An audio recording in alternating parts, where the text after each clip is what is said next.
코로나 때인가요? 갑자기 웬 여자 성도 두 분이 오셨길래 좀 반갑기도 하고 깜짝 놀랐는데 이제 알고 봤더니 구원파 성도들이었습니다.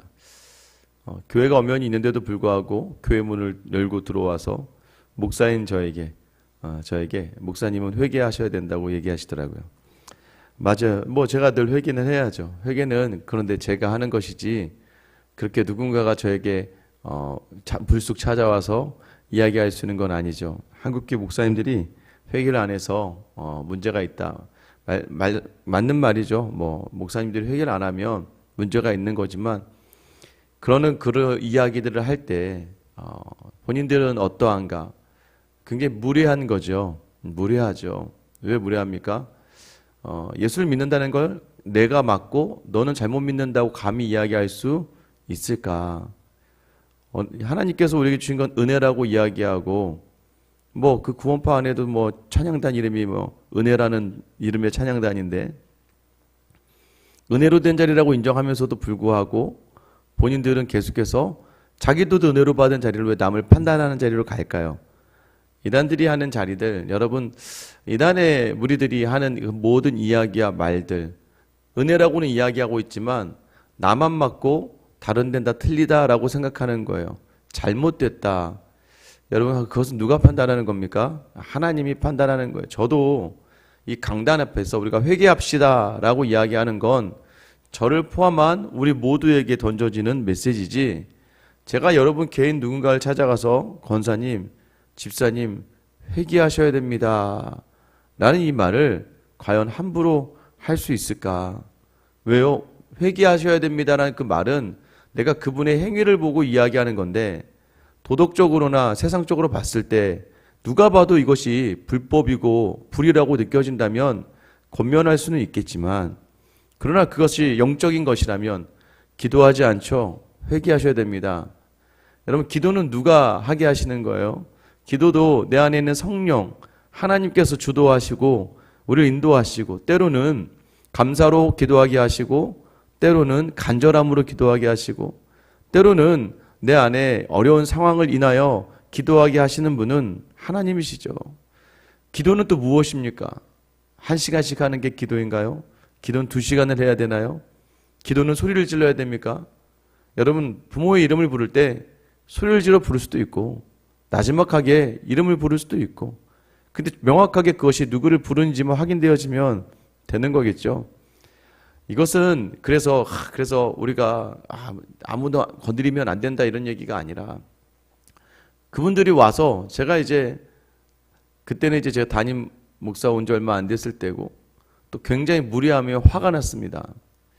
남의 교회에 들어와서 교회를 다니고 회개를 해야 된다. 제대로 믿어야 된다.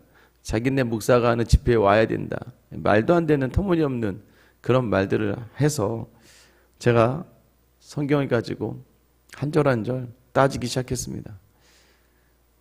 물론 이제 그분들이 아무리 뭐 구원파라고 해도 그래도 제가 공부를 10년 이상을 했기 때문에 뭐 그분들도 말이 안 되죠. 근데 이미 제가 확실히 느꼈던 게 있습니다. 이분들은 받을 만한 마음의 자리가 하나도 있지 않구나.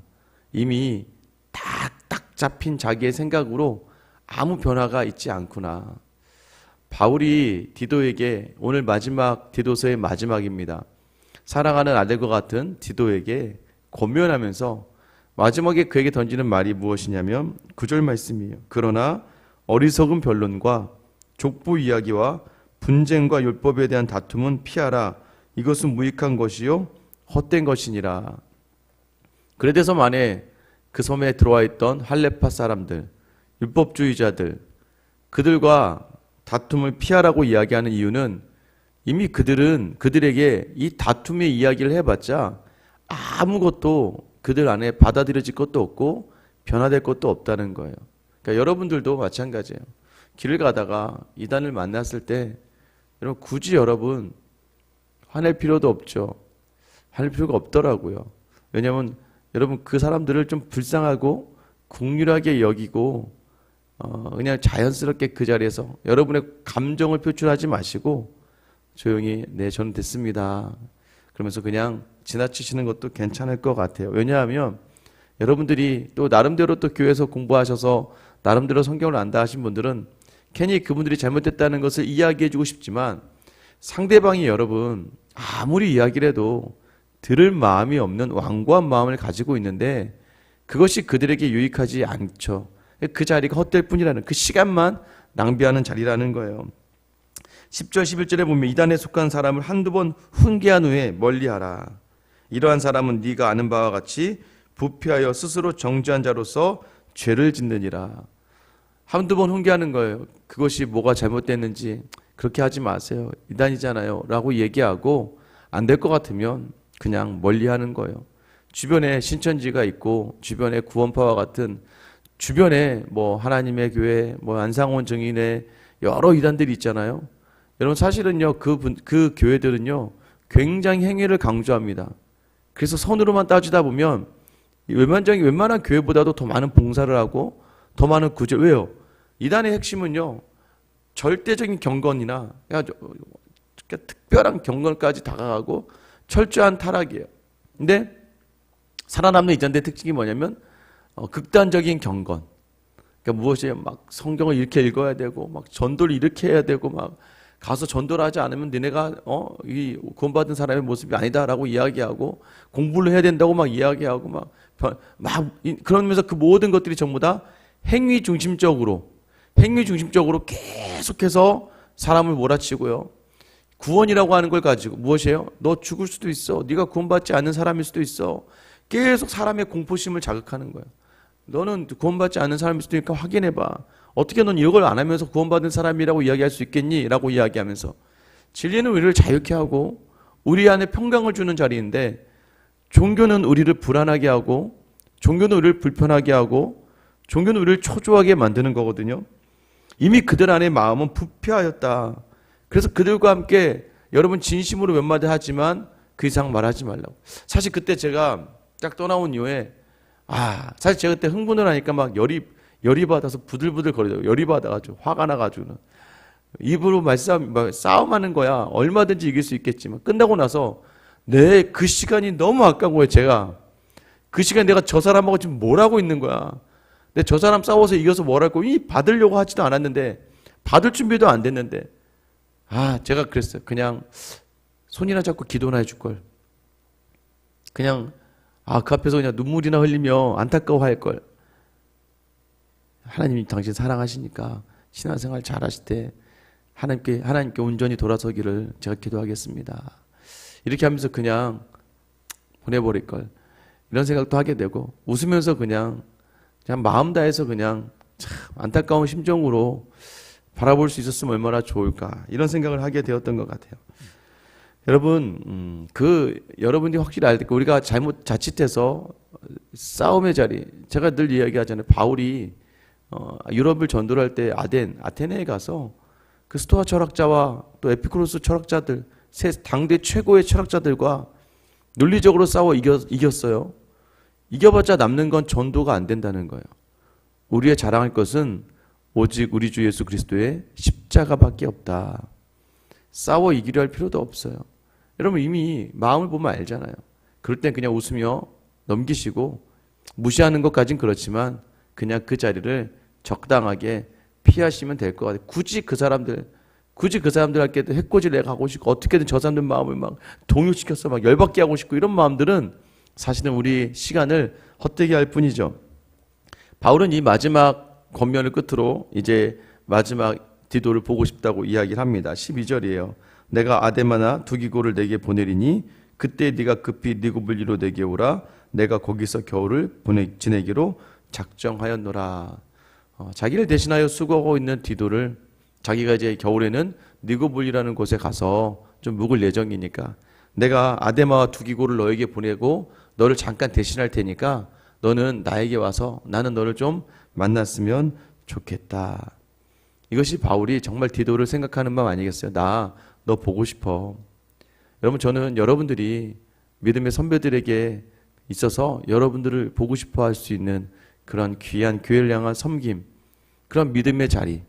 그래서 누군가 여러분의 믿음의 자리를 먼저 이끌었던 믿음의 스승들과 은사들과 선배들이 나 너 보고 싶다. 왜요? 너를 보며 내가 안위 받고 싶어. 여러분을 보면서 한말 믿음에 앞장섰던 사람들이 야, 난 네 생각만 하면 좋아. 야, 네가 나 서 있는 자리만 봐도 좋아. 저희 청년부 은사이었던 목사님께서요, 가끔 여기 오세요. 이제 말로는 옆에 있는 칼국수집이 맛있다고 칼국수 먹으러 오신다고 하지만 한 1년에 한 두세 번, 세네 번 그냥 오세요. 사실 그 마음이 딱 느껴져요. 어떤 뭐 막 겉면 싸구려 감정 이런 것도 아니고 그렇다고 막 생색내려고 하는 것도 아니고 그냥 야, 나 그냥 칼국수 먹으러 갈 거야. 너 시간 되지? 하면서 오셔서 그냥 칼국수 먹고 그 얼마 되지 않는 제가 여기까지 오셨으니까 사드리고 싶은데도 됐다 그러세요. 야, 됐어. 어떻게든 본인이 그걸 사주시려고 하고 또 어떻게든 뭐 필요한 게 있는지 없는지 물어보려고 하시고 또 제가 찾아뵐 때면 교회 안에 뭐라도 하나 찾아서 저한테 주시려고 하세요. 그리고 또 본인이 교회를 섬기면서 겪었던 어려움의 이야기들 미리미리 알고 있어. 이런 일들이 있을 수 있어. 너 지금 좋다고 좋은 게 아니야. 나중에 좋지 않을 수도 있어. 그때 네가 마음 굳게 먹어야 돼 하면서 가끔 저를 보고 싶어서 오신다고 이야기하는 그 말씀이 참 감사할 때가 있어요.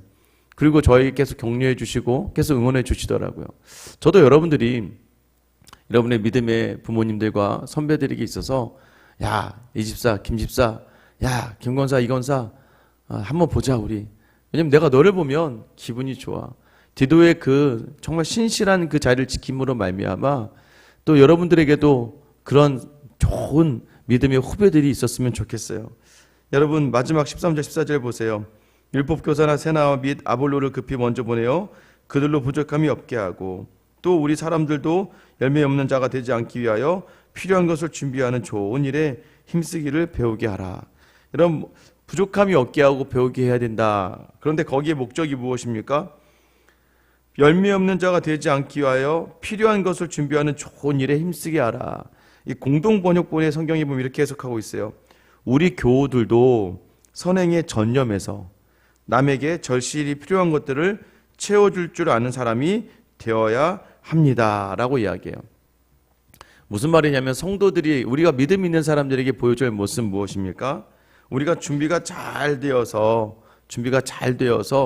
정말 절실할 것들이 필요한 사람들, 절실히 필요한 것을 원하는 사람들, 그것이 없어서 힘들어하는 사람들에게 채워줄 줄 아는 삶. 그래서 공동번 14절 마지막에 오면 그래야 그들의 생활이 보람있게 될 것입니다. 라고 이야기해요. 함께하는 사람들에게, 함께 있는 성도들에게 그들에게 정말 필요한 것이 무엇인지 채워줄 줄 아는 그러한 사역자로 서기를 부탁하는 거예요. 그렇게 준비가 되어져야 된다는 거예요. 이런 믿음의 자리는요, 우리가 왜 믿음의 자리에 있습니까? 믿음은요, 우리가 열심히 신앙생활에서 얻어지는 모든 것들로 남을 주기 위해 살아가는 사람들입니다. 우리는 나를 위해 사는 사람이 아니라 이타적으로 살아가는 거예요. 그런데 중요한 것은 무엇을 주라고 이야기해요? 절실한 것들, 정말 다른 이들에게 절실한 것들 주라고 하는데 그 절실함이 무엇일까? 15절 마지막 말씀 보시면 나와 함께 있는 자가 다 내게 무난하니 믿음 안에 있는 우리를 사랑하는 자들에게 너도 무난하라. 그리고 뭐라고 이야기합니까? 은혜가 너희 무리에게 있을지어다. 디도서를 시작할 때 어떻게 시작했습니까? 항상 바울이 서신서를 처음 시작할 때 뭐라고 이야기해요? 디도서 1장 4절에 보면 은혜가 너희와 함께 있기를 내게 있을지어다. 항상 바울은 서신서의 시작에 은혜를 이야기해요. 너에게 은혜와 평강이 있기를 내가 원한다. 디도서의 마지막 디도에게 마지막에도 은혜가 너에게 있기를 내가 구한다. 먼저 된 자인 바울이 믿음의 후배인 디도에게 무엇이 가장 필요한 거라고 이야기하는 거예요? 은혜가 필요해. 은혜가 있어야 돼. 은혜가 있는 자리로 가야 돼. 그러려면 어떻게 우리가 은혜를 먼저 받고 그 은혜를 줄 수 있는 사람이 되어야 되는 거예요. 이 디도서를 쓰는 모든 처음부터 끝이 디도에게 디도야 은혜로 사역하는 것이 바로 이것이란다. 은혜로 사역하는 것이 무엇이에요? 은혜 받은 사람은 그 은혜를 삶 가운데 나누는 사람이라는 거예요. 여러분 받은 은혜가 무엇인지 돌아보셔야 돼요. 하나님이 여러분에게 은혜 주신 것, 여러분 하나하나 이제 뭐 새벽기도 나오시는 여러분들 정도 되면 하나하나 세워볼 때마다 너무나 많은 은혜가 있고 너무나 큰 주님의 사랑이 있잖아요. 여러분 그 사랑을 어떻게 하라는 거예요? 필요한 사람들에게 나눠주라는 건 물질적인 나눔도 있겠지만 여러분 그 은혜를 나누는 거예요. 삶으로, 섬김으로, 헌신으로, 또 말씀에 굳게 섬으로, 때로는 교훈하고 훈계함으로. 여러분 제가 예전에 한번 청년할 때 그랬어요. 청년들에게 이제 교사하는 청년들 제가 참 이제 막 좀 강하게 합니다. 왜냐면 청년들은요 교사 어린아이들이 좋아해요. 맞잖아요. 이렇게 뭐 나이 드신 일반 성도님보다 뭐 학생 중고등부 학생들이나 초등부 학생들 전부 다 사람은 어쩔 수 없습니다. 다 젊은 사람을 좋아해요. 그러니까 청년들을 좋아합니다. 그런데 이 청년들이 다 게을러요. 저는 청년 교사들을 그렇게 좋아하지는 않아요. 저는 기도하는 교사를 좋아합니다. 아이들 위해 기도를 많이 하고 아이들 돌아볼 수 있고, 그런데 그러면서 뭐라고 이야기하냐면 품어줄 수 있고, 왜냐면 자녀를 키워봤으니까 또 아이들을 넉넉하게 받아줄 줄 좀 아는 거예요. 그래서 이번 주일도 제가 그런 얘기했지만 교사들에게 어떤 교사로 기억되고 싶은가. 내가 좀 부족하고 연약하는데도 불구하고 그때 그냥 웃으면서 받아주셨던 분, 물론 때로는 엄하게 혼냈던 분도 기억은 나지만 그닥 좋은 기억은 아닌 것 같아요. 끝까지 참아주고 끝까지 품어주었던 그 선생님들이 기억에 남는 거죠. 왜 그렇습니까? 나중에 커서 알아요. 아, 정말 그분이, 나는 정말 그분 앞에서 정말 버르장말이 없었는데 정말 그분이 나를 품어주신 거구나, 참아주신 거구나 생각하니까 더 감사하게 되는 거죠. 그게 바로 은혜의 자리에서 은혜로 섬긴다는 것이죠. 내 힘으로 할 수 있는 자리들. 그러니까 여러분 교회 안에서도 마찬가지예요. 율법주의의 핵심이 무엇입니까? 여러분 누구를 향해서 교훈을 하고 책망을 할 때는요, 그 사람에 대한 사랑하는 마음이 있어야 돼요. 그 사람에 대해서 정말 아끼는 마음이 있고, 이렇게 하면 이 지체가 나중에 흔들리고 문제가 될 것 같아서 이야기를 해줘야지, 내가 보기에 꼴불견이고 내가 보기에 눈꼴 싸놨고 내가 보기에 아니다라고 생각하는 것들, 이건 아니야, 저렇게 하면 안 돼. 그 기준이 무엇이에요? 정말 그 상대방을 사랑하는 마음으로, 정말 그 상대방을 아끼는 마음으로 서서 바라보며 교훈할 때 그 교훈이 통하는 거예요. 사람이 알거든요. 여러분도 알지 않습니까? 누군가 나를 향해서 책망의 말을 할 때요, 야, 너 그러면 안 돼.